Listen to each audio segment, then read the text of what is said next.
mayam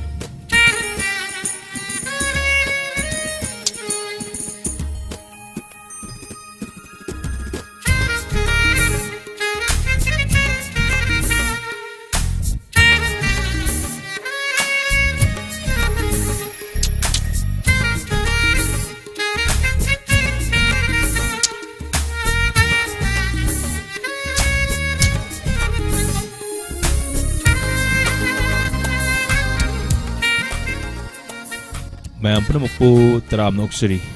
ngasi Diamond TV gi akan program mo na live phone program gi thorum mayam gi dapat sandoksari ko gi thamsari ba phone number di 7005707808 haiba numbers ta call to bilak tuna adom gi apam ba sei kan view ngasi gi kutong saba sidi film sei kan oina pisage aduna film isai da adom na khan biwa apamba film isai du khan biu film isai manipur gi hek leiba film me am stigi apamba sei khan bagi dog saw du pizage nasigi live sa sida lengsin break lewa kodi mak taram noksari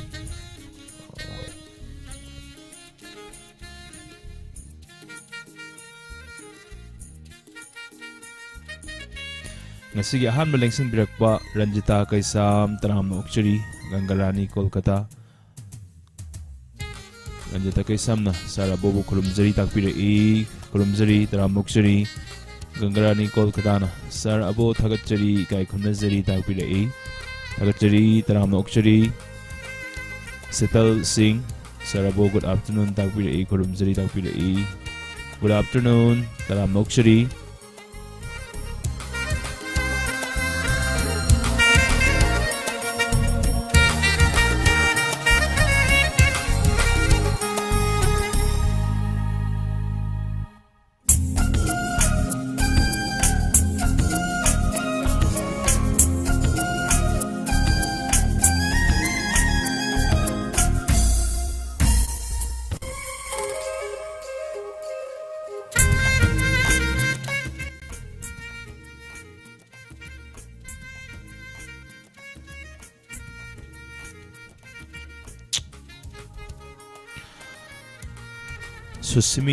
Susimti Oinam Taram Noksari Setal Singh Sarabo ngasi kay Matel sa birage takpirei ngasi si haubo masazare damdam gi khwaidagi haubo pinjang masazare Ranjita Kaisam Setal Taram Noksari takpirei Gangarani Kolkata Taram Noksari Nuza Naurem Anupriyari Zanu Sir Oza Abo yai falaba namit ama o minarasi Bimsan Sarungba takpirei Thagachari punamuk taram noksari ngasigi ahan ba call ko chage karam bisay kan bilai yengsi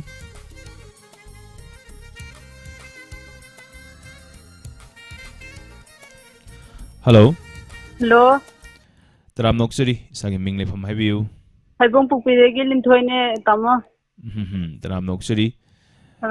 Lintoy Taram Noksari ngasi Lintoy Manipuri film isay kan bagi live phone program ki thoram ni karamba isay kan biga dawri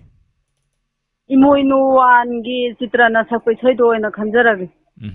Imoinu wan gi karamba isay oidoino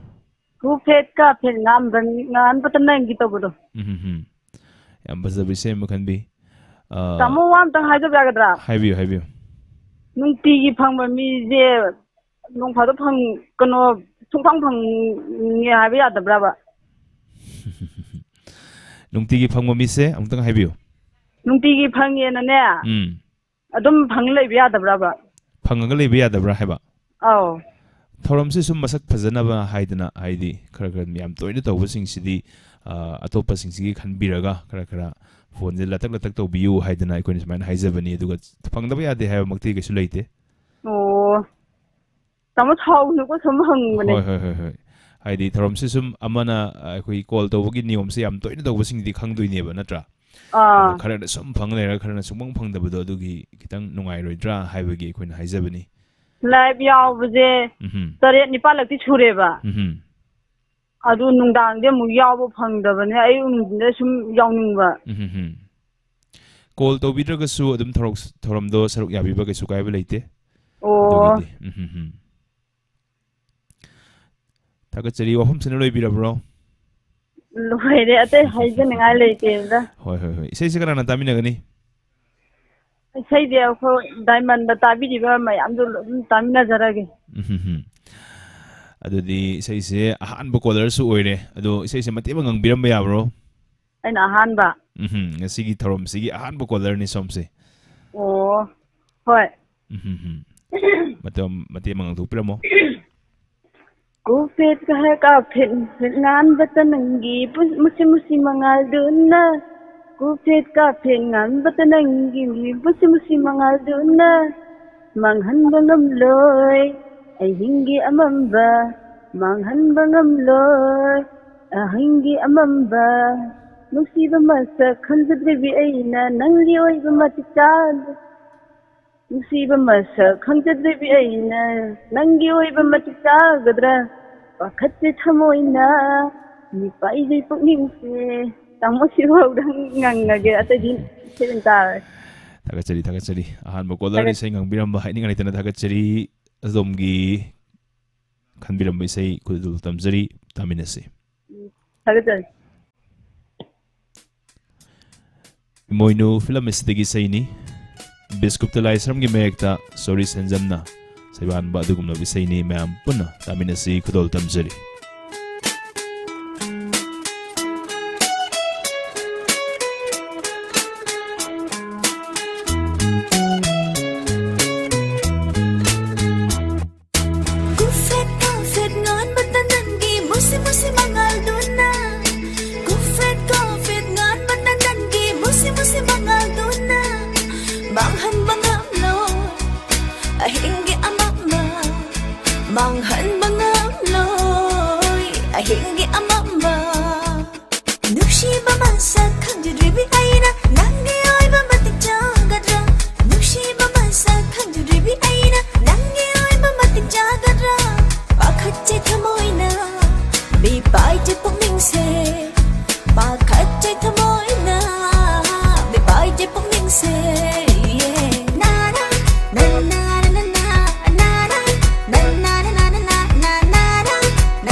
awa bapa mel phaira ka chinda maning tam lai sha tam libi lairam chawi lairang khongul me laigum sat hangani nangbu thamoi gi ka chinda lamlan ba khoi mugi yeng supang halloi yek na ba chama la sanu nang busok halloi lekani aina nanggi dama lekani aina nanggi dama thamai mo irang hau hanba pongning mo makka lam hanba mishum haiba nagi nuk si lamda pun kai ai se nan thok pangam la ra kun sida poisin khari ikong sinung si thorina Pula sanu lai jage lengdana Poisin kari ikong sinung si thorina Pula sanu lai jage lengdana Na na na na na na na na na na na na na na na na na na na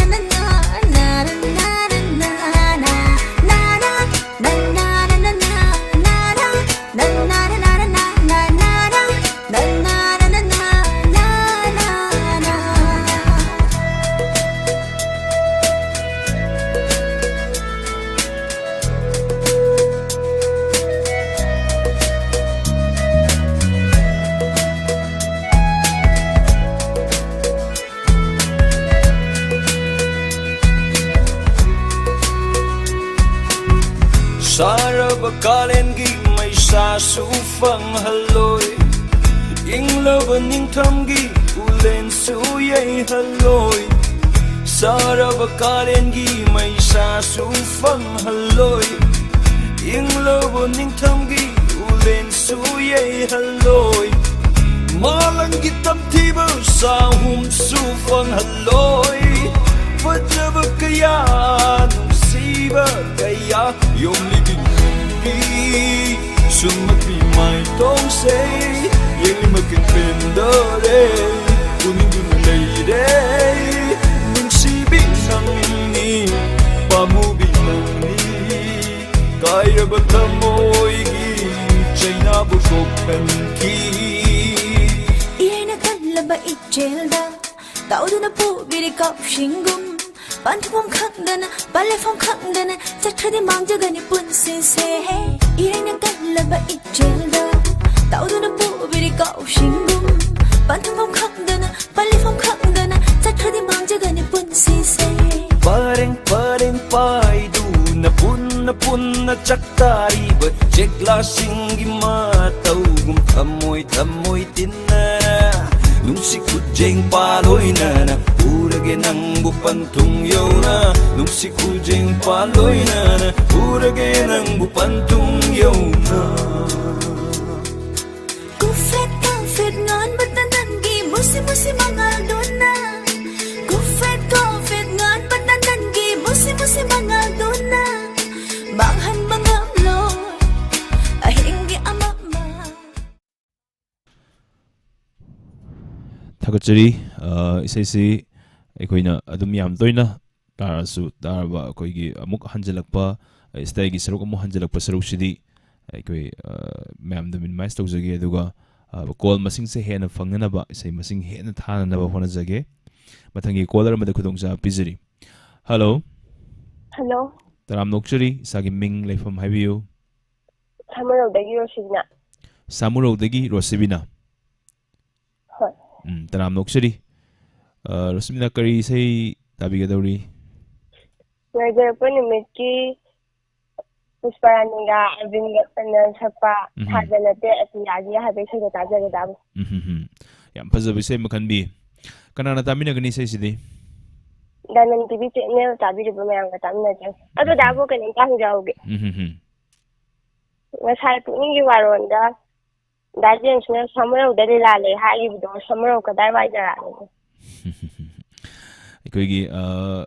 ꯍꯧꯖꯤꯛꯀꯤ ꯄꯨꯛꯅꯤꯡꯒꯤ ꯋꯥꯔꯣꯜ ꯇꯧꯔꯤꯕ ꯅꯝꯕꯔꯗꯨꯗ ꯋꯥꯆꯞꯇ ꯑꯃꯨꯛꯇꯪ message ꯊꯥꯕꯤꯔꯣ ꯑꯗꯨꯒ ꯁꯣꯏꯗꯅ ꯑꯗꯨꯝ ꯈꯪꯉꯒꯅꯤꯅ ꯇꯥꯛꯆꯔꯒꯦ ꯁꯨꯃꯥꯏꯅ ꯍꯥꯏꯖꯒꯦ ꯍꯣꯏ ꯑꯗꯨꯒ ꯄ꯭ꯔꯣꯒ꯭ꯔꯥꯝꯒꯤ ꯃꯔꯛ ꯊꯟꯅ ꯑꯗꯨꯝ ꯃꯔꯛꯇ ꯂꯥꯎꯊꯣꯛꯆꯔꯛꯀꯦ ꯁꯣꯝꯒꯤ ꯌꯦꯡꯖꯔꯒ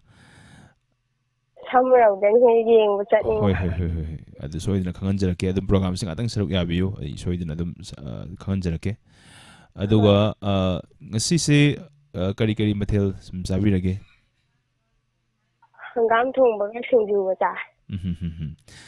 ꯕꯤ ꯑꯂꯥꯡꯕꯝꯅꯁꯨ ꯁꯔꯕꯣ ꯀꯩ ꯃꯊꯦꯜ ꯆꯥꯕꯤꯔꯒꯦ ꯉꯁꯤ ꯑꯌꯨꯛꯀꯤꯅ ꯇꯥꯛꯄꯤꯔꯛꯏ ꯉꯁꯤ ꯑꯩꯁꯨ ꯑꯗꯣꯝꯒ ꯆꯞ ꯃꯥꯟꯅꯅ ꯍꯪꯒꯥꯝ ꯆꯥꯖꯩ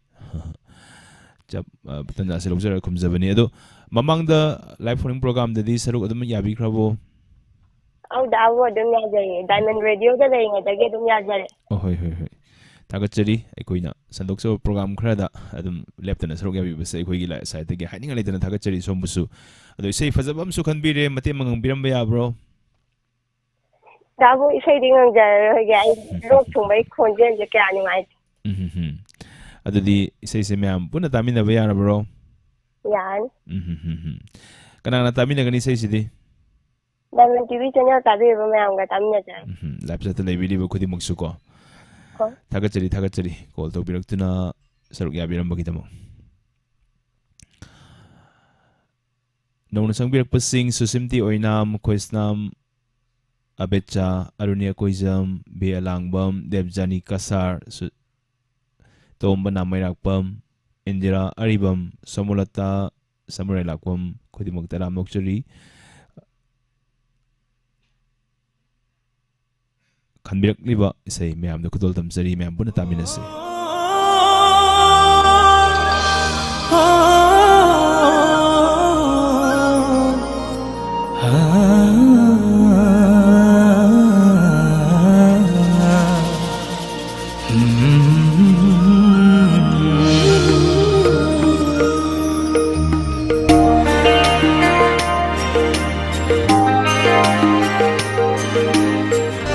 थाजनते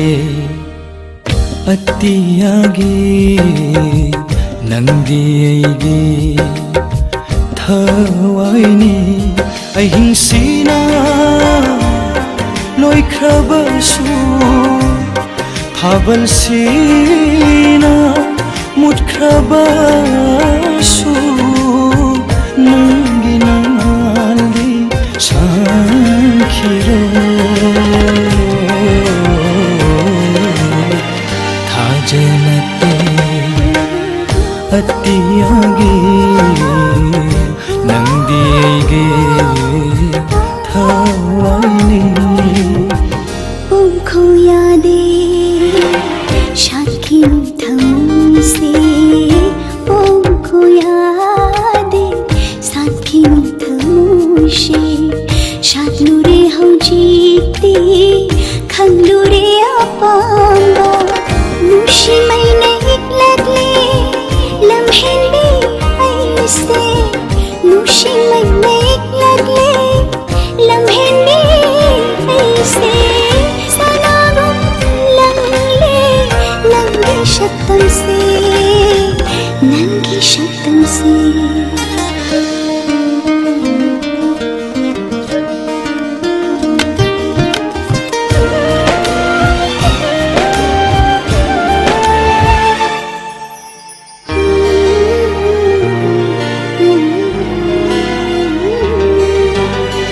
निंखाइरपल नुंसीबगे पाथोख्रे थामोय नुंदगी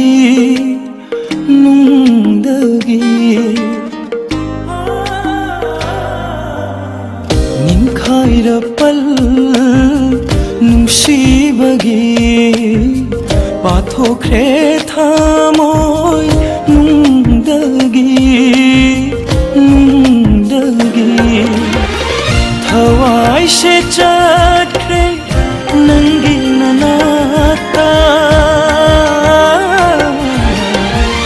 हवाई से चढ़े नंगी ननाता नंग थे नवा मेको तगी पोखरे लयम पोखरे नंगा हम जब हम दे ऐदी नंगो हम जब हम दे ऐदी नंगो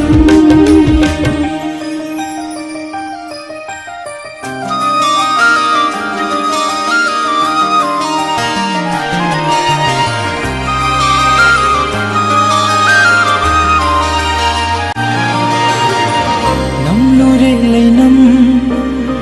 नाहाके चुखरे थामो नुंसीबना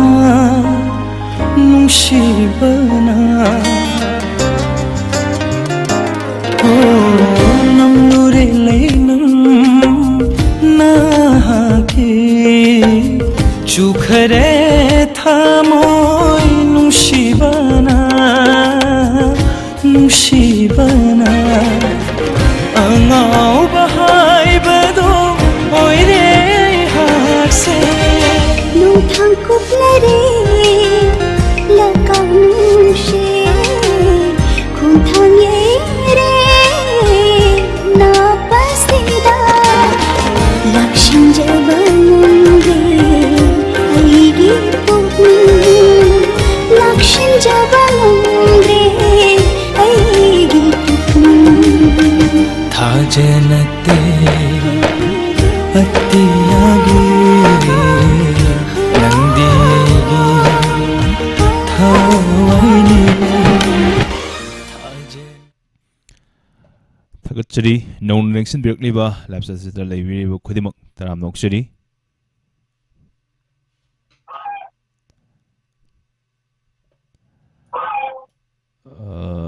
Handy Laisram खुदिमक तराम नोक्सरी समूलता समुराय लाकपम अचोमलिन थोय रुक्सिना PH सिसमति ओइना तराम नोक्सरी मथंगी कॉलर मद खुदोंसा पिजरी hello Hello, good afternoon. Good afternoon, Taram Noksuri. Isagi Ming, Leifam Habiu. Ay, mamdagi ruksina. Yam lang mo mali kra wai dalay birino. Sa yung direct lang ang karabuan sana ba dagin. Ngasi euki kay mathel sabi lagi. Sa matenji Hawaii wana sari. Ngasi film misay kan maginam ini karamba film misay kan bigadawi. Sa lekay lang bagi ekian ko ga sumasana sa pa pamubay shining diyan da bisay ka. Say mati mangang birambaya bro. Sa matang gido nang jarage malay. Matang gido nang jarage makadam da habiyo. Malay ba na parang kare sa. Imalay ba? Hoy matang imalay tabam da ngasi. Ato imalay say ngang mata hek say bugum bayaw bro. Yaw di sumikay sa Sumikay sa ba? Ho. Kiye basu itanda kesa ba na fabni mi man su miyeng le de su nuai tabni na tra. Say nga bugum ba dialogue to bugum say mamang da miyeng le tara ngadi. Ek nuai sa da bani. Do isay si kudol tam jarage mayam buna tamin na si ko. Thank you sir. Tagachari.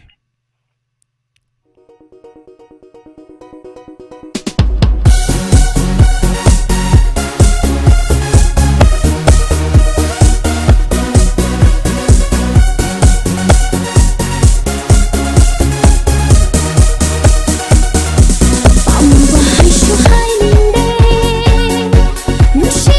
cho kênh Ghiền Mì Gõ để không bỏ lỡ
Khudimok taram noksari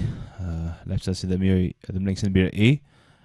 ngasai dagi leng dan adumok lai video basing amadi nauna sang bir pu khudimok taram noksari yam phajaba comment ama khak yaw khibani Bimsen Sarungbam na thabirak pa call se ang pamong da try tawro matung da yam wana phangbiba soidana oiramgani khanjai maram basina caller singna isai film isai phajaba oina khanbiu haizariba kana haibi Bimsen Sarungbam madumak oibo oisanu aduga adongi penjanabagi damakta ikoi mayam sina nungainabagi damakta isai se loiramdagi stay muk halakba idi aho matek se muk halakba makeup se muk minimize tawjabani adu isai mathangi caller amada khudong sa pizari hello Sarabo. Taram noksari sagi ming leifam habiu. Long lai dam lai kai dagi tilo tama lai sam sarabo. Ma'am tilo tama taram noksari. Handak murakti live chat i thok thok pirak to mali. Live chat nungdang do ida yam ba thue sarabo. Hoi. Ay nungdang ni nungdang madam do si. ida yam ba thu sarabo ga di tueng sing na dre. Hoi. Nambidang se kadam wat le dunani. Hoi. Adu ai sarabo gi sai da di yam ngaujari bu misram ni ko. Hoi. Kondian je koi ki tidian dragi harap chen ko. Hoi, thagatsari. Ai na di sai thanda ga sarabo je Best of the Diamond TV channel ki singer ne na ko.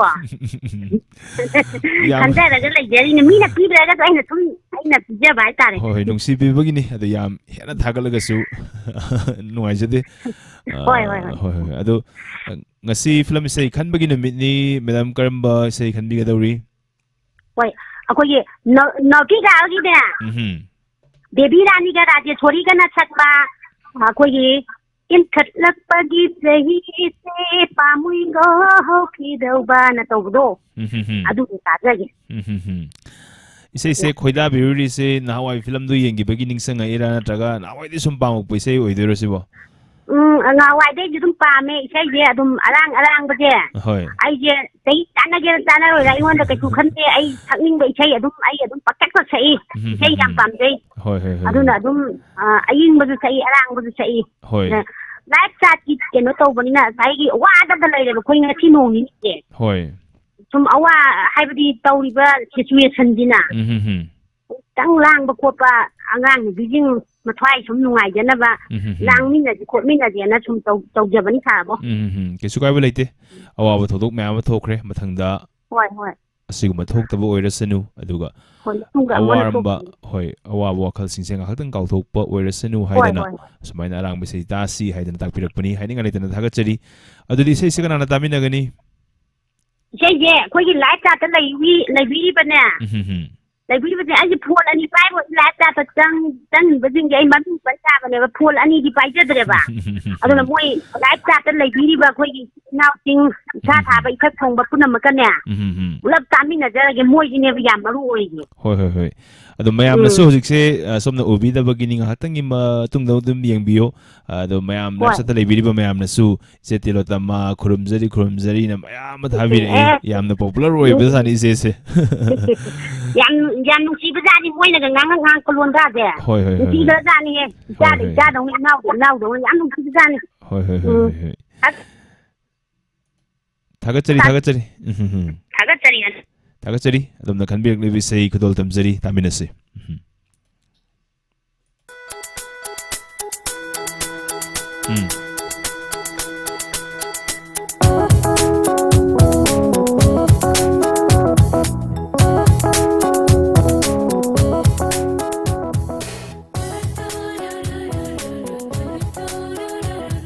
Ngasai ma marathana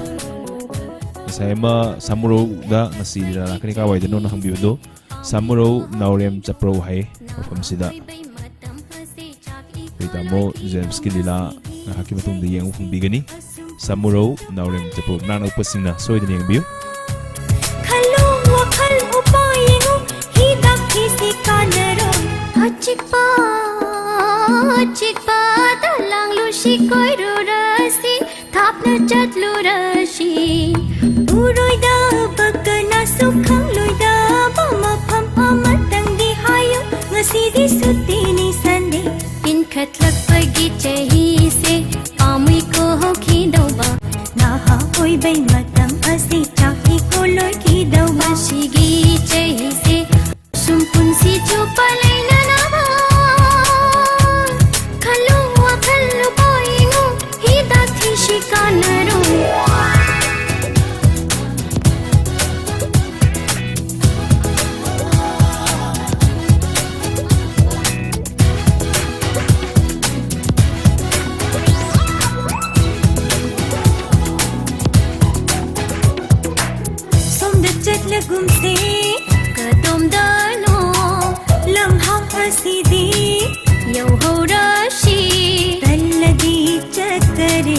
Chatradi phangdare shauranu shaugandi chatlasi thengani ngasi soyani miwa tagani ai khoi tabata dabate amukta tauru rasi thengani chatlasi awa awa awa awa achikpa dalanglo si koiru rasi thapna chatlu rasi Uroida bakana shukhang loida bama phama matangdi hayo ngashidi shuti ni shande in khalak pagi sahi se pamai ko ho ki dauba na hoi bai matam hase chak iko loi ki do ngasi gi sahi se asum punchi chupa laina na ba khalu wa khal upaye ho hi dakhi si kanaro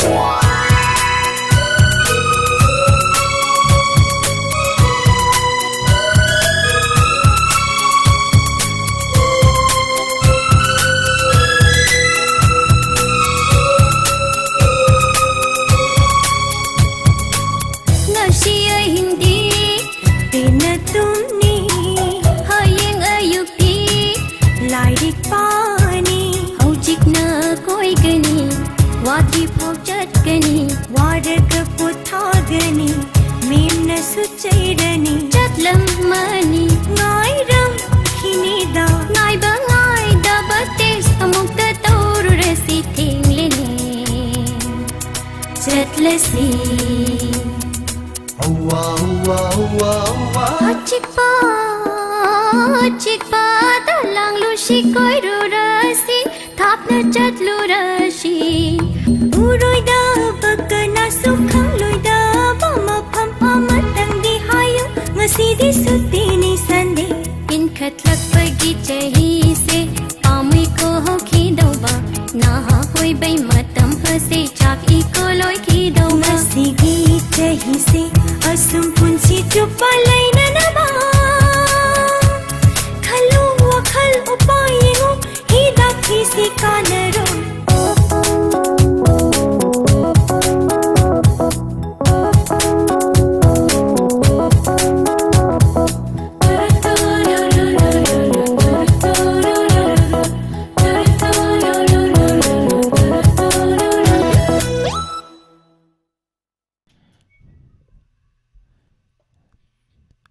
Punamukpu thakachari mathangi caller amada khudongcha pizari. Hello. Hello, sir. Center Khantaki. Taram noksari isagi ming leifam hana haibiu.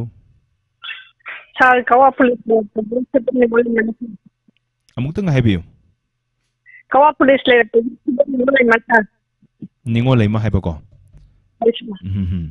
Ningo leima taram noksari ngasi film sei khanbagi ni karamba sei khanbiga dawri. Sir, Kombire Nujanangbu bedo adum ta tadi pat. Kombire film da anova malay ariba malay ariba sigi malay ko Nujanangbu nusiruba haibasidi. Kombire film si ahanba tholokpasi yengbi hobro. Sir, yang hoi am ngalingi matam gi sei ni adu sei si am phajabam su khanbi matem dangding ang biramo. Sir, sei si hoi ngambiu. Nuja nungsiruba nungsi what hore Sir, Matem nang sungong biramba matem mutang oraga sungong biramba haninga naitana thagachari. Sir, tabi haibiu. Sir, tabi Diamond TV Song is a make saying but kitang wale ado Diamond TV ꯃꯤꯠꯌꯦꯡ ꯇꯥꯕꯤꯔꯤꯕ ꯈꯨꯗꯤꯡꯃꯛ life ꯁꯥꯠꯇ ꯌꯥꯎꯕꯤꯔꯤꯕꯁꯤꯡ ꯈꯨꯗꯤꯡꯃꯛꯇ ꯇꯥꯃꯤꯟꯅꯖꯒꯦ ꯍꯥꯏꯕꯗꯤ ꯃꯥꯜꯂꯤ ꯃꯥꯅꯦ ꯁꯥꯔ ꯊꯥꯒꯠꯆꯔꯤ ꯑꯗꯨꯗꯤ ꯁꯣꯝꯅ ꯈꯟꯕꯤꯔꯛꯂꯤꯕ ꯏꯁꯩꯁꯤ ꯈꯨꯗꯣꯜ ꯇꯝꯖꯒꯦ ꯅꯨꯖꯥ ꯅꯪꯕꯨ ꯊꯥꯒꯠꯆꯔꯤ ꯅꯨꯖꯥ ꯅꯪꯕꯨ ꯅꯨꯡꯁꯤꯔꯨꯕ ꯁꯦꯠꯁ ꯀꯃꯂꯥ ꯑꯃꯗꯤ ꯆꯣꯡꯊꯥꯝ ꯀꯃꯂꯥ ꯑꯃꯗꯤ ꯈꯨꯟꯖꯣꯏ ꯀꯨꯃꯥꯔ ꯑꯅꯤꯒꯤ ꯈꯣꯟꯊꯣꯛꯇ ꯀꯣꯟꯁꯥꯕ ꯏꯕꯣꯆꯧꯅ ꯁꯩꯔꯦꯡꯕ ꯑꯗꯨꯒ ꯑꯔꯤꯕꯝ ꯁ꯭ꯌꯥꯝ ꯁꯔꯃꯅ ꯁꯩꯔꯥꯡꯕ ꯑꯗꯨꯒꯨꯝꯂꯕ ꯏꯁꯩꯅꯤ ꯃꯌꯥꯝ ꯈꯨꯗꯣꯜ ꯇꯝꯖꯔꯤ ꯄꯨꯟꯅ ꯇꯥꯃꯤꯟꯅꯁꯤ Thank you.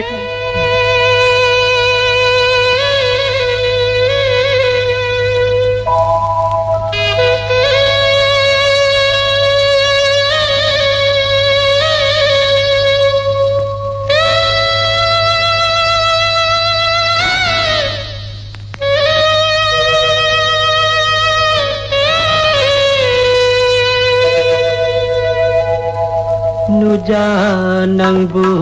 nungsiruba Nuja nangbu nungsiruba Nungsi lai man oi haure do Nungsi lai man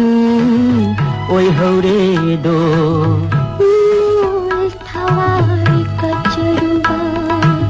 Nul thawai kacharuba Nandana lil haure do Nandana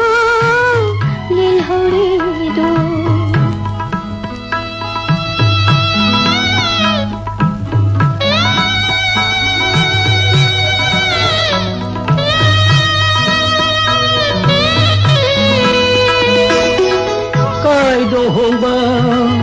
Pamjaruduna nungsi samai leiraboi Pungja khuding onba nura nangi pukchen Pungja khuding onba nura nangi pukchen On thokpani kaire thamoi Pakhang pukchen kanmalida ko Nungsi chirol tauramba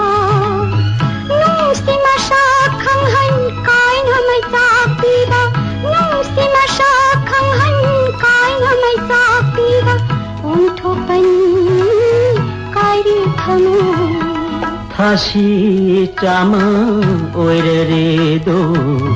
Mamle aigi punchi se Mamle aigi punchi se Thaja nangdi lot khari do Mangal pumba pukhare ni Mangal pumba pukhare ni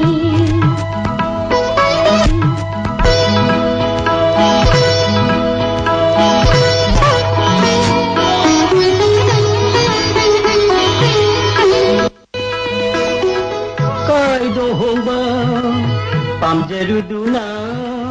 nungsi samai leiraboi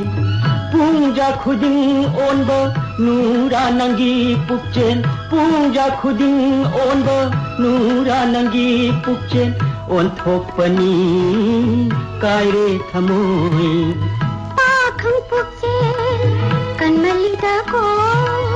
Nungsi chirol tauramba Nungsi makai thamoi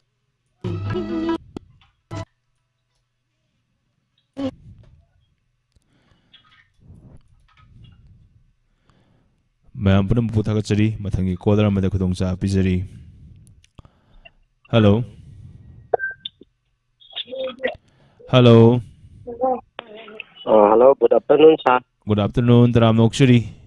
ꯏꯁꯥꯒꯤ ꯃꯤꯡ ꯂꯩꯐꯝ ꯍꯥꯏꯕꯤꯌꯨ ꯑꯍꯥꯟꯕꯗ ꯁꯥꯔꯕꯣ ꯑꯗꯨꯒ ꯇꯥꯕꯤꯕ ꯄꯨꯝꯅꯃꯛꯄꯨ ꯀꯋꯥꯅ ꯃꯥꯄꯜ ꯂꯩꯀꯥꯏꯗꯒꯤ ꯅꯤꯡꯊꯦꯝ ꯈꯨꯃꯟꯅ ꯇꯥꯏꯈꯨꯝꯅꯕ ꯎꯠꯆꯔꯤ ꯁꯥꯔ ꯅꯤꯡꯊꯦꯝ ꯈꯨꯃꯟ ꯇꯔꯥꯝꯅ ꯑꯣꯛꯆꯔꯤ ꯉꯁꯤ ꯀꯔꯝꯕ ꯏꯁꯩ ꯈꯟꯕꯤꯒꯗꯧꯔꯤ ꯁꯥꯔ ꯑꯩꯈꯣꯏꯒꯤ ꯔꯥꯖꯥ ꯍꯥꯏꯔꯤꯕ ꯐꯤꯂꯝꯗꯣ ꯑꯗꯨꯗꯒꯤ ꯁꯗꯥꯅꯟꯗꯒ ꯁꯔꯤꯇꯥꯒ ꯑꯅꯤ ꯄꯨꯟꯅ ꯁꯛꯃꯤꯟꯅꯕ ꯂꯣꯟꯅ ꯆꯤꯜꯂꯣꯅꯔꯝꯕ ꯂꯩꯁꯥ ꯄꯥꯈꯪ ꯑꯅꯤꯗꯣ 이까이 비정마름다 롯데도 롯데도 승하시하고 있습니다. 다자리.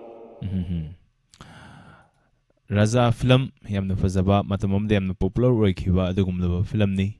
Homen Diwai gi mayak ni lon singlon naramba yam fazaba isai ni adu isai si kana tamina gani saragi wenati kogi Diamond TV channel ni nushibituna kogi thawam tabiba kana makadum tamina je isai si matiam sungang biramme kitanga sangdana ngang baya bro sar mathang wana tawjalaga ai thawam yang kan suri hoi konjen do muthi so nuara hoi kari thabok no subiri sibo sarai kana carpenter hoi yam fai adudi phone si tara ga sum khudol koigi thorom se saruk yabirak pune bako mane thagachari somna khanbirak ni visai lon jinglon naramba mayam da khudol tamjari mayam puna taminase thago mona thagachari Cheklani se num shivai thum narani ha hayo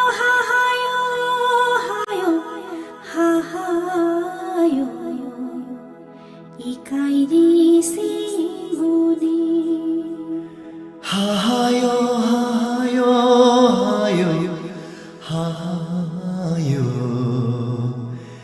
ikairi se yengune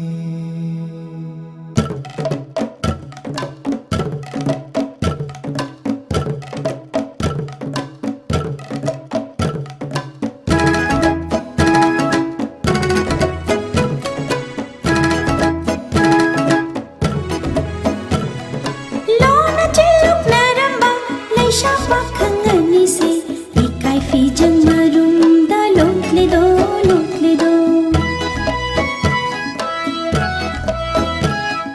lona chiluk naramba leisha pakhang ani se ikai fi jangmarum da lotle do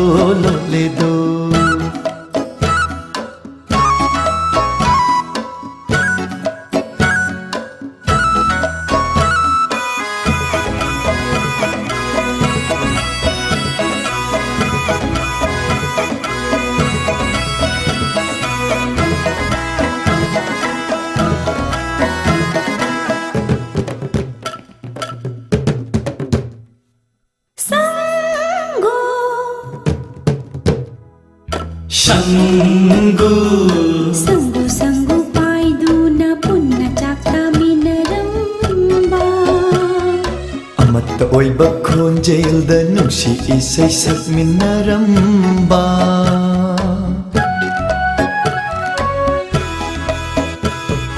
Napang sanggulattagi nathiri do itanandi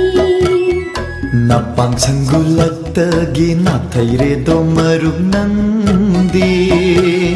Nungayo nungai na palako Ho ha he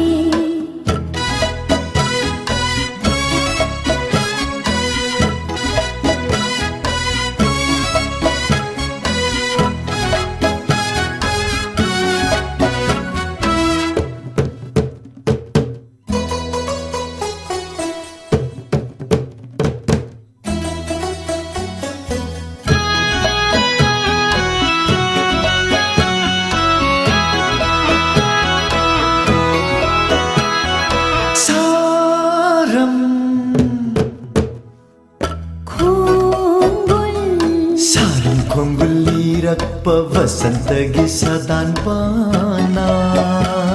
Sarang khungulli rappa vasantagi sadan pana Kablak pemichi gi sairongda Thomoi nakna palabi nungshi chai theng phanglabi Saji amoni nangdi Ha Chilok naramba laisa pakhang ani se ikai fi jamarum da lole do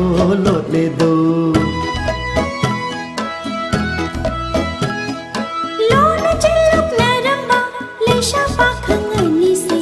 ikai fi jamarum da lole do Ha hayo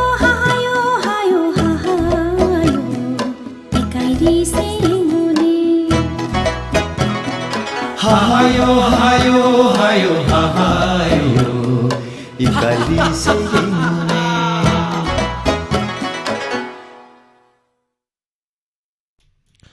yam nungai ba isai ama mayam puna taminakre mathangi khodol tamjagada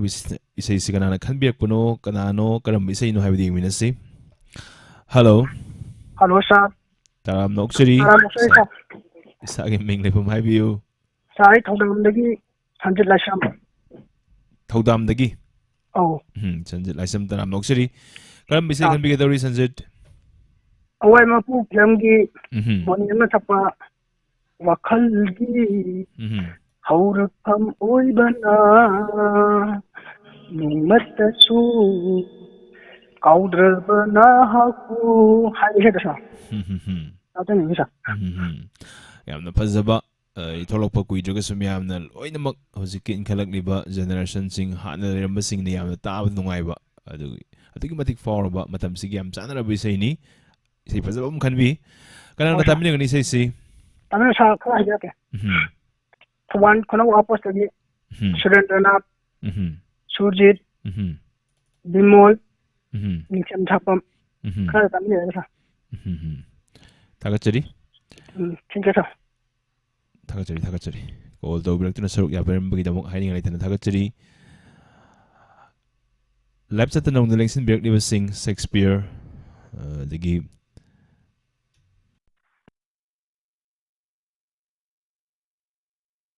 Pepun Siba adagi Susimti Oinam Ranjan Hizam Ningthem Kuman P Susila Sanatoy Longjam Bila Baby Maibam Sir Abo Taram Noksiri Lakpri Tilotama Laisaram Kudimuk Taram Noksiri Thoibi Devi Thangjam Nirupama Hojikta Nong Nilangshan Birakpa Shakespeare Taram Noksiri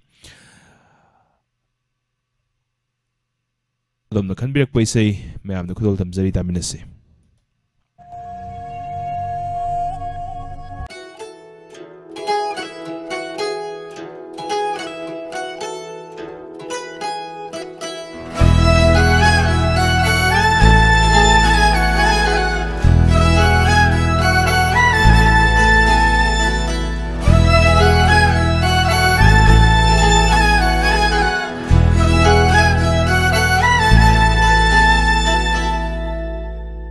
Wakhalgi haurakpham oibana nongmatasu kaudravana haku aina karamna ningsingani changyeng tauge khalladuna ase ushilavasu nantagi satamni uriva thamoida lutura laikhabana thamoida lutura laikhabana mafam kadaida thirugani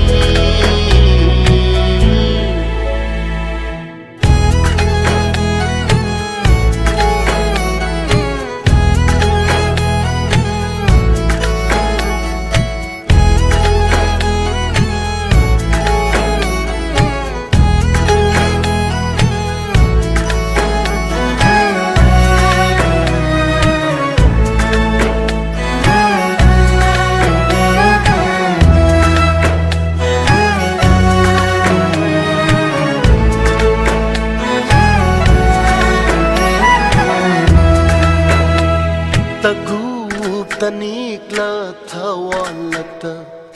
nong madol mabema thajani pukning warak tavilai chilna thamoi gi saktam sing yeklari tagu tanikla thawalata nong madol mabema thajani pukning warak tavilai chilna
ꯅꯪꯅ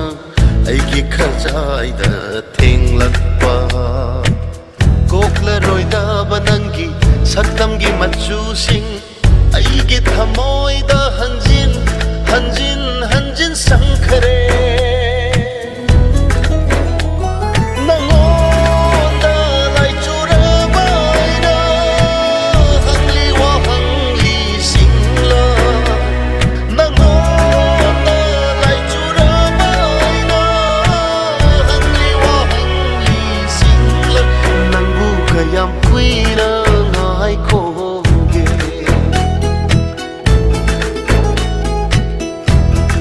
ꯅꯪꯕꯨ ꯀꯌꯥꯝ ꯀꯨꯏꯅ ꯉꯥꯏꯈꯣꯒꯦ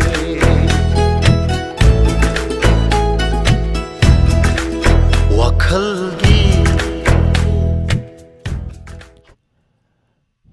ꯊꯥꯒꯠꯆꯔꯤ ꯉꯁꯤꯒꯤ life ꯆꯥꯠꯇ ꯆꯪꯕꯤꯔꯛꯂꯤꯕ ꯍꯧꯖꯤꯛ ꯐꯥꯎꯕ ꯂꯦꯡꯗꯅ ꯂꯩꯕꯤꯔꯤꯕ ꯈꯨꯗꯤꯡꯃꯛ ꯃꯤꯑꯣꯏ 100 ꯍꯦꯟꯅ ꯂꯩꯕꯤꯔꯤ ꯊꯥꯒꯠꯆꯔꯤ ꯈꯨꯗꯤꯡꯃꯛ ꯇꯔꯥꯝꯅ ꯑꯣꯛꯆꯔꯤ ꯃꯊꯪꯒꯤ ꯀꯣꯂꯔ ꯀꯔꯝꯕ ꯀꯅꯥꯅꯣ ꯍꯥꯏꯕꯗꯨ ꯃꯌꯥꯝ ꯌꯦꯡꯃꯤꯟꯅꯁꯤ ꯍꯜꯂꯣ ꯍꯜꯂꯣ ꯇꯔꯥꯝꯅ ꯑꯣꯛꯆꯔꯤ ꯏꯁꯥꯒꯤ ꯃꯤꯡ ꯂꯩꯐꯝ ꯍꯥꯏꯕꯤꯌꯨ ꯁꯥꯔ ꯑꯩ ꯕꯤꯌꯦꯂꯥꯡꯕꯝ ꯕꯥꯃꯣꯟ ꯀꯝꯕꯨꯗꯩ ꯕꯥꯃꯣꯟ ꯒꯝꯕꯨꯗꯒꯤ ꯕꯤꯌꯦꯂꯥꯡꯕꯝ ꯇꯔꯥꯝꯅ ꯑꯣꯛꯆꯔꯤ ꯀꯔꯝꯕ ꯏꯁꯩ ꯈꯟꯕꯤꯒꯗꯧꯔꯤ ꯉꯁꯤꯗꯤ ꯁꯥꯔ ꯃꯤꯠꯀꯤ ꯀꯥꯖꯜ ꯐꯤꯂꯝꯗꯒꯤ ꯔꯣꯁꯅꯤꯅ ꯁꯛꯄ ꯂꯩꯁꯥ ꯄꯨꯡꯀꯛ ꯂꯩꯁꯥ ꯄꯨꯡꯀꯛ ꯐꯖꯔꯛꯄꯗ ꯇꯧꯁꯤꯀꯣ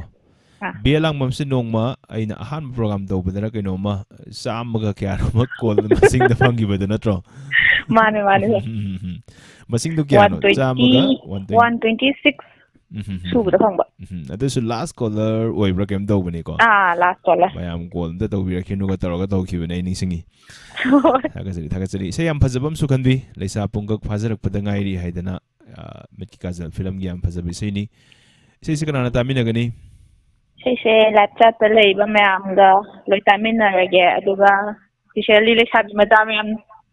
ꯃꯌꯥꯝꯗ ꯗꯦꯗꯤꯀꯦꯠ ꯇꯧꯖꯔꯤ ꯂꯩꯁꯥꯕꯤ ꯃꯆꯥꯒꯤ ꯏꯁꯩꯅꯤ ꯂꯩꯁꯥ ꯄꯨꯡꯀꯛ ꯐꯥꯖꯔꯛꯄꯗ ꯉꯥꯏꯔꯤ ꯍꯥꯏꯗꯅꯀꯣ ꯑꯗꯨ ꯏꯁꯩ ꯃꯇꯦꯛ ꯑꯃ ꯉꯪꯕꯤꯔꯝꯃꯣ ꯃꯌꯥꯝ ꯇꯥꯅꯅꯕ ꯏꯁꯩꯁꯦ ꯃꯔꯛꯇ ꯑꯗꯨꯝ ꯁꯛꯂꯁꯨ ꯌꯥꯕ꯭ꯔꯥ ꯌꯥꯏ ꯀꯩꯁꯨ ꯀꯥꯏꯕ ꯂꯩꯇꯦ हंदक लैसा हाजरकपति नाव नाव ना चौजरती करीशो खंजरवी अपंगेरी नुशीलांगदी ताहदीनो लैसा पुंकक हाजरकपदमाइरी नुशीब करीनो खंजरवी अईदी मखादी सर ꯁꯩꯗꯤ ꯑꯗꯨꯝ ꯇꯥꯔꯒꯦ ꯂꯥꯏꯞ ꯆꯥꯠꯇ ꯑꯗꯨꯝ ꯄꯥꯕꯤꯌꯨ ꯑꯃꯔꯖꯤꯠ ꯈꯨꯃꯟꯅ ꯕꯤ ꯑꯩꯈꯣꯏꯒꯤ ꯂꯤꯔꯦ ꯍꯥꯏꯕꯁꯨ ꯌꯥꯎꯔꯤ ꯊꯥꯒꯠꯆꯔꯤ ꯑꯗꯨꯅꯕꯨ ꯉꯁꯥꯏꯅ ꯕꯤꯅ ꯍꯥꯏꯈꯤꯕꯗꯨꯅꯤ ꯏꯁꯩꯁꯤ ꯂꯩꯁꯥꯕꯤ ꯃꯆꯥ ꯏꯟꯈꯠꯂꯛꯄꯁꯤꯡꯗ ꯈꯨꯗꯣꯜ ꯇꯝꯖꯔꯤ ꯍꯥꯏꯗꯅꯀꯣ ꯑꯗꯨꯕꯨ ꯂꯥꯏꯞ ꯆꯥꯠꯇ ꯂꯩꯕꯤꯔꯤꯕ ꯈꯨꯗꯤꯡꯃꯛ ꯏꯟꯈꯠꯂꯛꯄ ꯅꯠꯇ꯭ꯔꯒꯁꯨ ꯃꯌꯥꯝ ꯈꯨꯗꯤꯡꯃꯛ ꯂꯣꯏꯅ ꯏꯟꯈꯠꯂꯛꯄꯅꯦꯅ ꯉꯥꯛꯇꯪ ꯈꯟꯕꯤꯔꯣ ꯑꯗꯨꯒ ꯈꯨꯗꯤꯡꯃꯛꯁꯤ ꯏꯁꯩꯁꯤ ꯇꯥꯃꯤꯟꯅꯁꯤ ꯑꯦꯟꯖꯣꯏ ꯇꯧꯃꯤꯟꯅꯔꯁꯦ ꯊꯥꯒꯠꯆꯔꯤ ꯊꯥꯒꯠꯆꯔꯤ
isay sida enjoy tawbiriba khudimok taram hoksari Ranjita Yekhom BL Amom na kanbirako isay ni Toybi Devi Yesna Mangang Sarat Chongtham Kasar Ranjana Hizam Susimti Oinam Takhil Taurem Brahmo Asom Lintoy khudimok taram hoksari Sur di Diamond TV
Hello.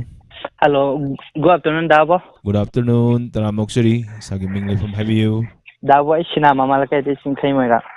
Inaw Singkay Moira. Taram hoksari. Ngasi live phone program film isay kanbagi namit ni karambay say tarang tobili. And Dabo ay di sali film gina. Arkin Nandishuri ga hamam sadanda ga punna sakpa Borjendro waheng sagi mekta Gopi ga Solendro na sayrang ba. Ngay ko haina siya wi saydo adon ta yam fazabe se makanbi adugu Singkay Moirang na hek isay kanbirak pasi ai ba surpan ba fazana happy day masi masu ham thagachari aikoine haijadragasu mayam puna khangmina hoba yaba isay sibu oirakbada achauba role ama lawriba miyoi singsibu su ningsing biba mathau tai makoina ni fazakraba isay mayam tahalibase ado Singkay Moirang isay sikana damina gani isay se live ta leiba amadi khusem live ta riba TV gi khudang ding biba mayam puno katamina jage adu ngasi gi live phone program ji da thawai yauna call tawbiba call di phangdaba misak singda dedicate tawjage Singkay Moirang hodi khara toy dum phangmani aduna mayam yam toina phangdaba su yawi aduna karmai tawgadi call se phangba yai call je wadi isai thari kandadi phangoi buko aduna YouTube ka adum phone ga oro TV go thaba se adum khara second khara da adum fast lai bane buko aduna isai loiram dai gum bedagi wari sana ba horok pada adum call je adum tawbiyo try hanjan tawbiyo ka thalaga na haijage adum soidana phangani na call toraga muk adum mokogi call chatabagi wangang bu adum ngai leitabida adum chapasatraga dem ko thala muk tawba ko Simasim sanaragadi anoba caller sing soidana phangani takpirei thagachari Singkay Moirang isay si Singkay Moirang na kanbirak liba se ngai kho film isay si mayam tamina si mayam khudol tamjari tamina si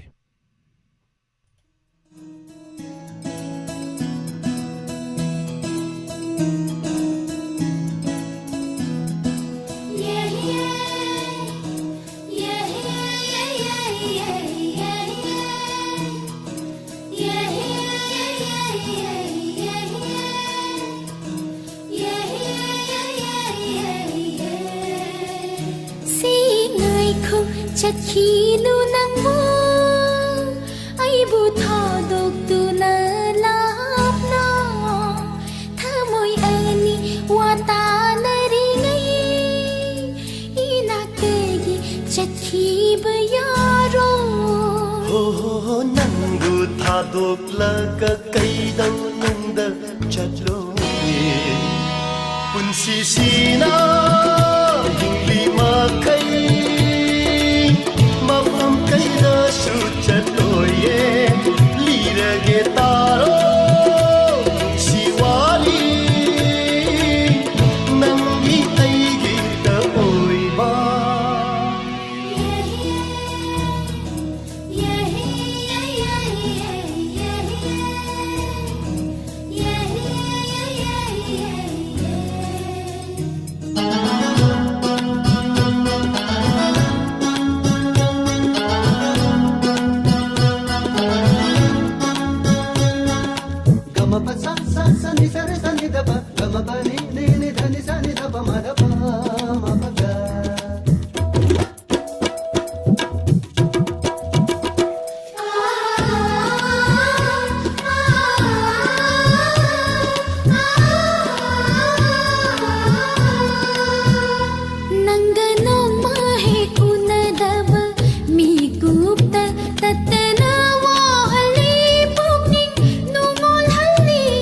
Nangi nungsi na tauda Toina hena Sagalure asa kaya Nangi aigi Nangtagi oiraba aigi punsini Kambal chaubi na hausa oiranu Punsi sina Hingli makai Mafam kaida suchat loye Lira getaro Siwari Nangi aigi ta oiba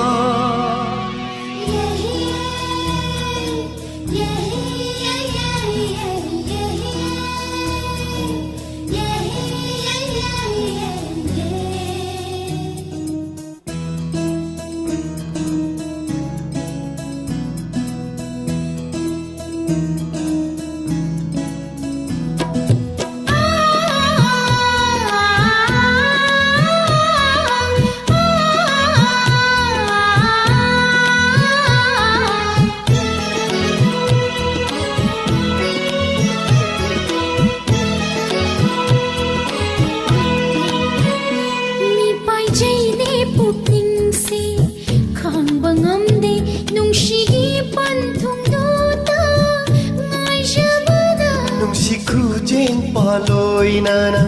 Chadminasi Lalo Chatsi Pantungi Lambi Sida Nangtagi oiraba aigi punsini Kambal Chaubi na hausa oiranu Punsi Sina Hingli makai Mafam kaida suchat loye Lira getaro Siwari Nangi aigi ta oiba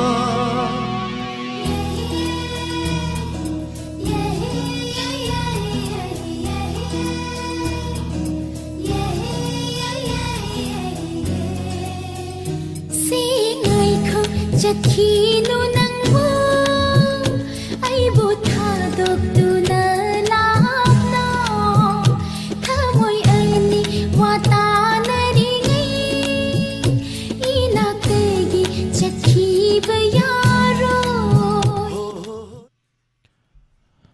Thakachri mayam puna mukpu taram noksei Mathangi kodar amana karam bisai khale habadu mayam yengminasi Hello Hello Taram nokshari sagi ming lefam haibiu Sir, good afternoon. Good afternoon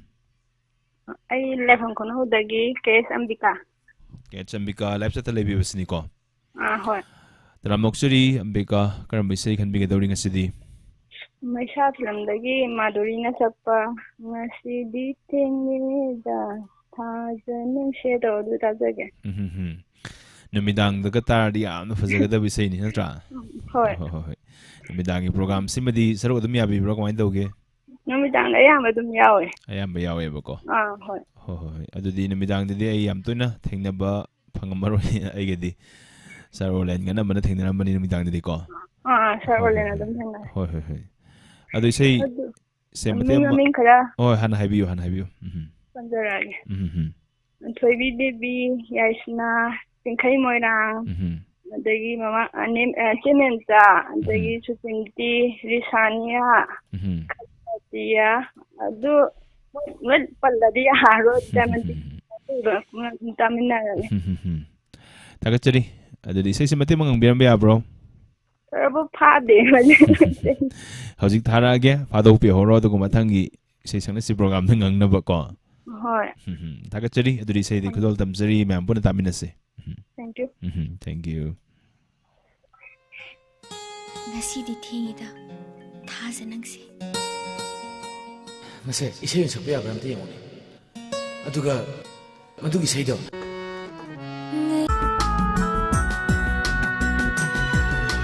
Ngasidi thengida thaja nangse nangbong aibada jothar misna se ui thaba hauratle tapna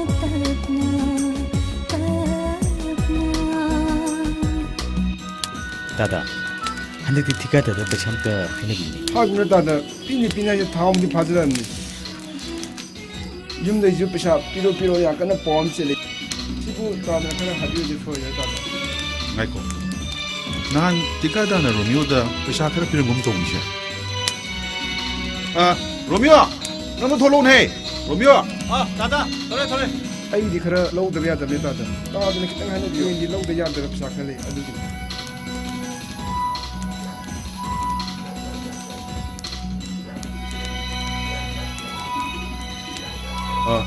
로미오, 성훈이. 너보다 난 디가다나 회사 그래 피면 되죠? 피라미. 안 두고 깨야 돼. 루파 리싱 아니 기전이다. 루파 리싱 아니까.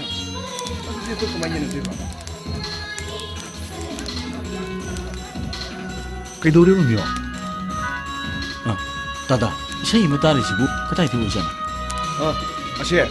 뭐 먹는 빡드네. 이제 이모 동네 떠오고. 아주도 왜 거니?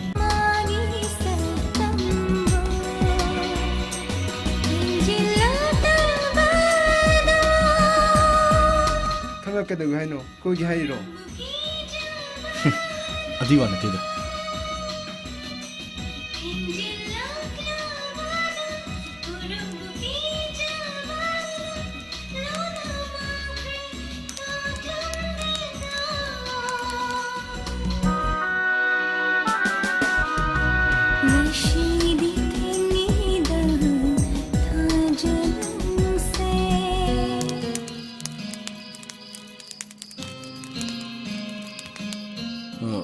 따다. 난 저렇게 간. 해마. 로미오.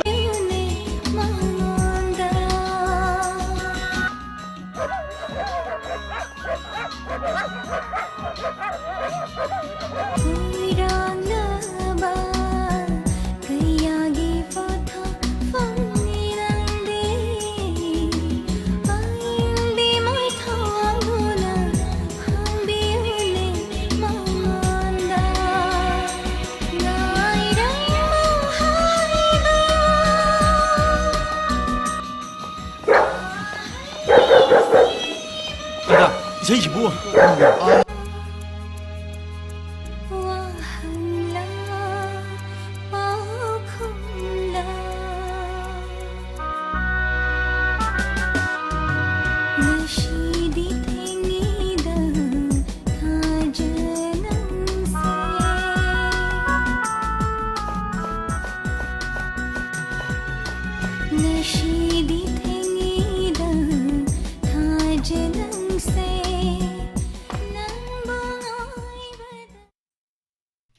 इसे film इसे होइबना मरक द dialogue में यावरी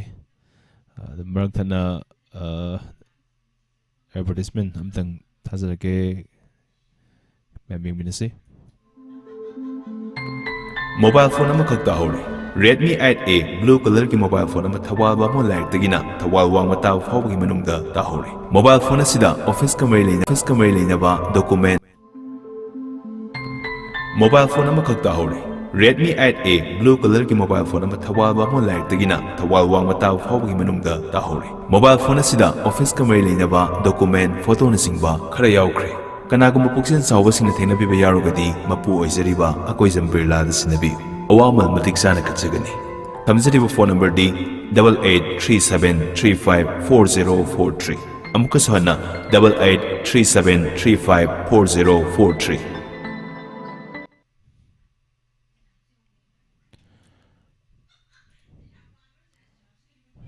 थगचरी मैं पुनः पुतराम नोक्सरी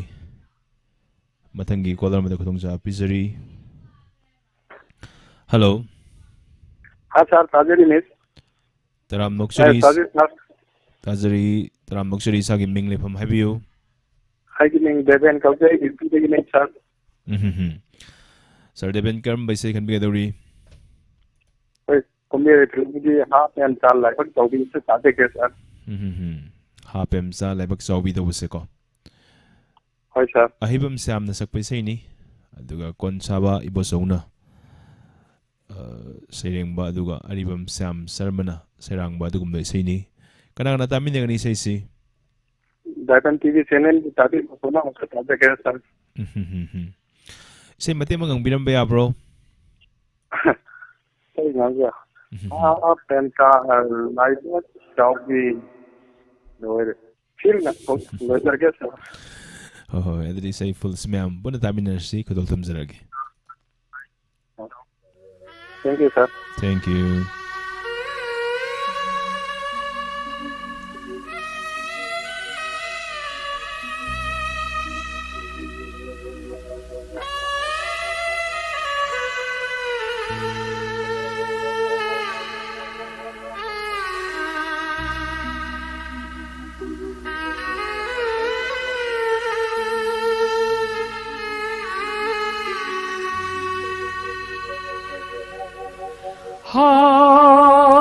Pemja lai bak chaugi ngasidi loire mangre do loire ha pemja lai bak chaugi ngasidi loire mangli do loire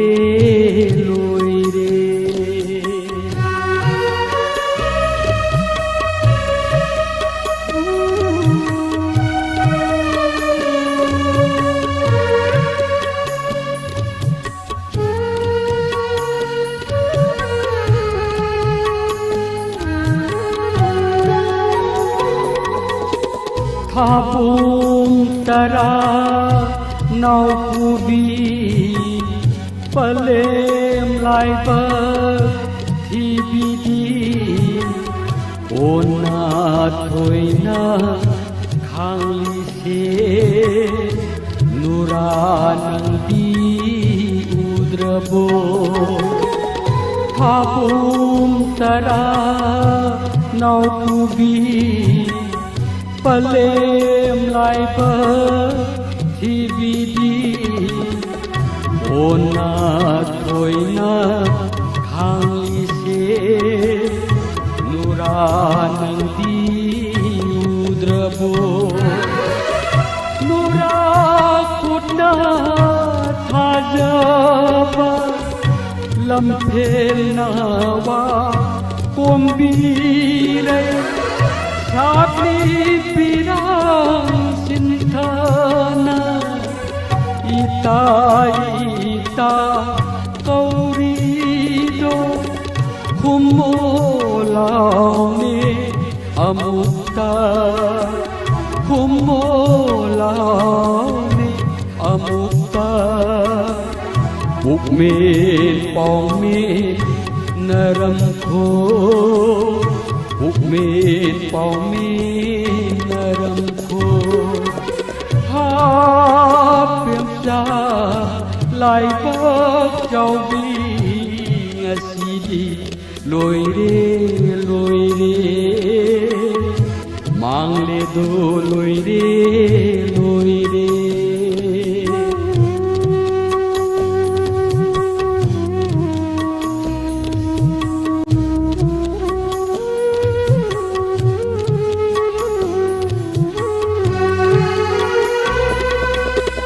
Hamnung thongak asithe makoy nungon singjinda apang si thungada nuran tu satlaboy Hamnung thongak asithe makoy lungon singjinda apam si thungada nuran tum satlabo ura roi do mai thong tha tar roi do na pau do nangi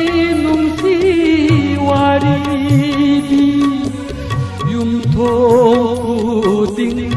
li hau ni nung si da ko bem chao nung si को बेचाओ हाथ मायनू बेचा हाथ मायनू बेचा बेचा लाइबक चाउबी ngasiदी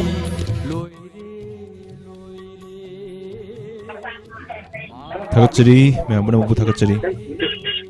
मथंगी caller में खुदों सा पिजरी hello hello Ram नोक्सरी साराबु सेगा को नोबुतरी Ram नोक्सरी phone तो जरूरी बस यार पोक्टे जोई मरांग टेम सर जोई मरांग टेम राम नोक्सरी करम बिसे खन बिगे दौरी लुसी कमाई फिल्म की नवोई न सकपा जोई जाइनर बि थमलांग लक्तुदा तो इसे तो ताजा के जोई जाइनर बा तो बसे को होय सर होय होय यम फजा बिसे मखन बि से कना ताबिना दोइनो से लाइव हुजु जिक लाइव सा तो लाइव वीडियो सिंग तो डायमंड टीवी ताबि रि बकरिंग मक्का अनि ना जगे सा मते मंगंग बिरम या bro sir ngati ngangbuge kudong sa ba laitre ngangjaroi ke matungda aseng mu se wen taminara se de ko kudol tamjari joyai nara ba samlang laktigi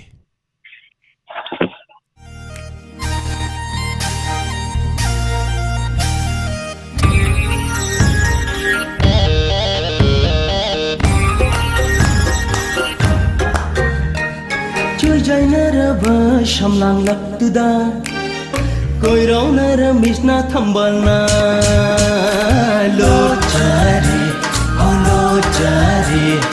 जोई जाइना रबा शमलांग लक्दा कोई रौना रमिशना थंबलना लो चारे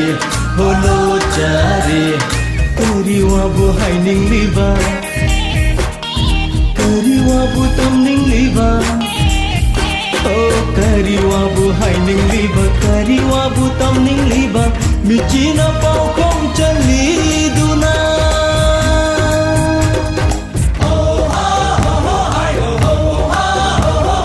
joy jaina raba shamlang lakda koi rau na ramishna thambalna lo chare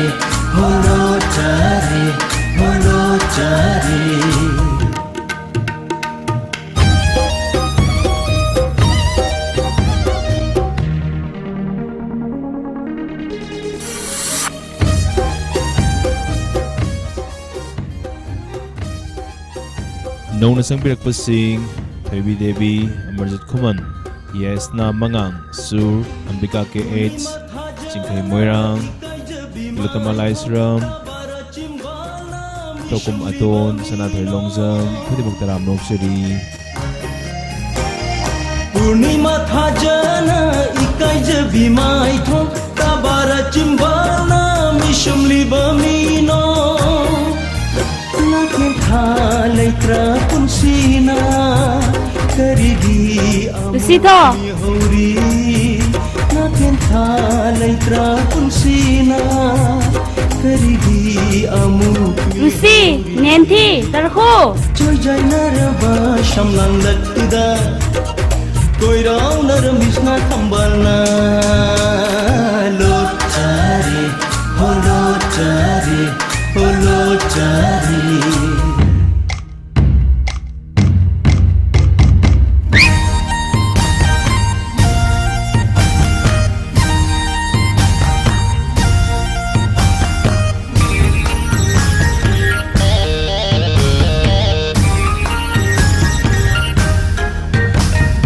Chakhi batarawa thado tu na aibu kudu na chakho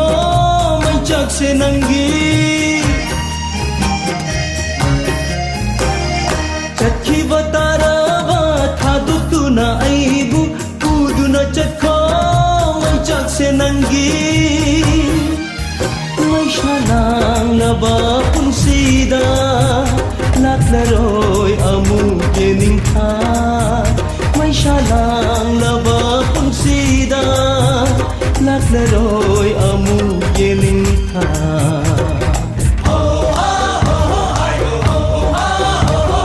Joy jai naraba shamlang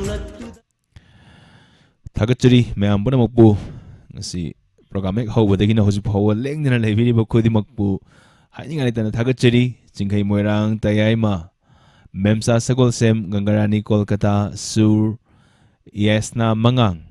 Ambika KH Jiten 123 Ningthozam Amarjit Kuman Thoibi Devi Yesna Mangang Tokum Aton Khodi Magdaram Nokshari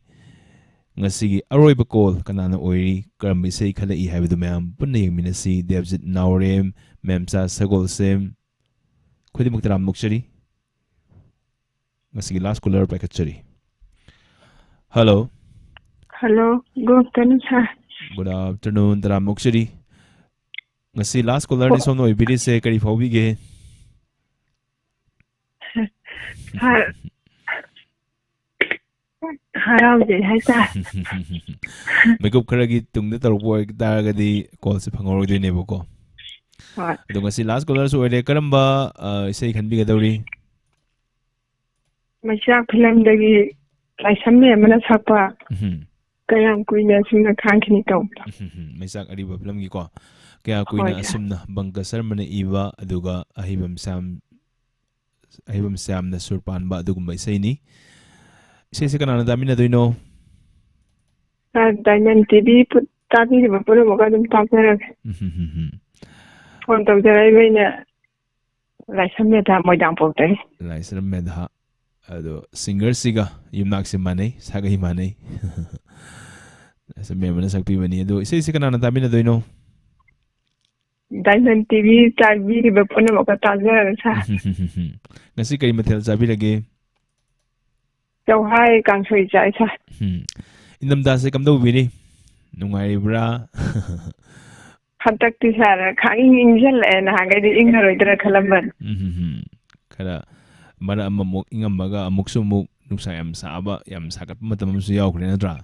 adu ka hosik se mukan na ingsalak matam ni adu kalen ga inam taga se amma khalu na haraga di karamba khandong mal sar kalen loina khamjage matam je thaba ingang taw je khata na ngaude ba ingam dan Ado mayam pa na muna sumay na hay na bumlay. Indam dagi matam na kalen. Kalani kalen yung matam na indam na amtang lapiyo da. Sa ikang mga amdraka na naik masyong pangak pa. Adigi matam tiyan ba plus gano da na indam dasi na kitang gano malay. Ay di ayong din yung matam sa kitang tiyan lay na tra. Ado na sisigi tabo ingang nang dabagi takpirak pa ni. Takachari. Ado di isa isa matiyam ma. Kudol damiram ba ya bro? Sar isa di ngang jara roige. Ado di kudol damjari sumna kanbirak libi say kaya kuina asumna yam pasabi say ni mayam punna tamin na say Takachari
ꯈꯜꯂꯕ ꯉꯁꯤꯒꯤ ꯇꯥꯏꯕꯪꯗ ꯑꯗꯨꯕꯨ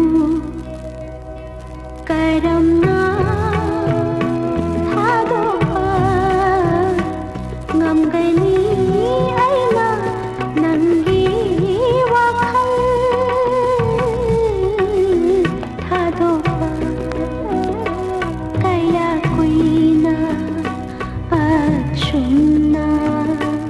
ꯈꯥꯡꯗꯨꯅ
matamgi manay oizabana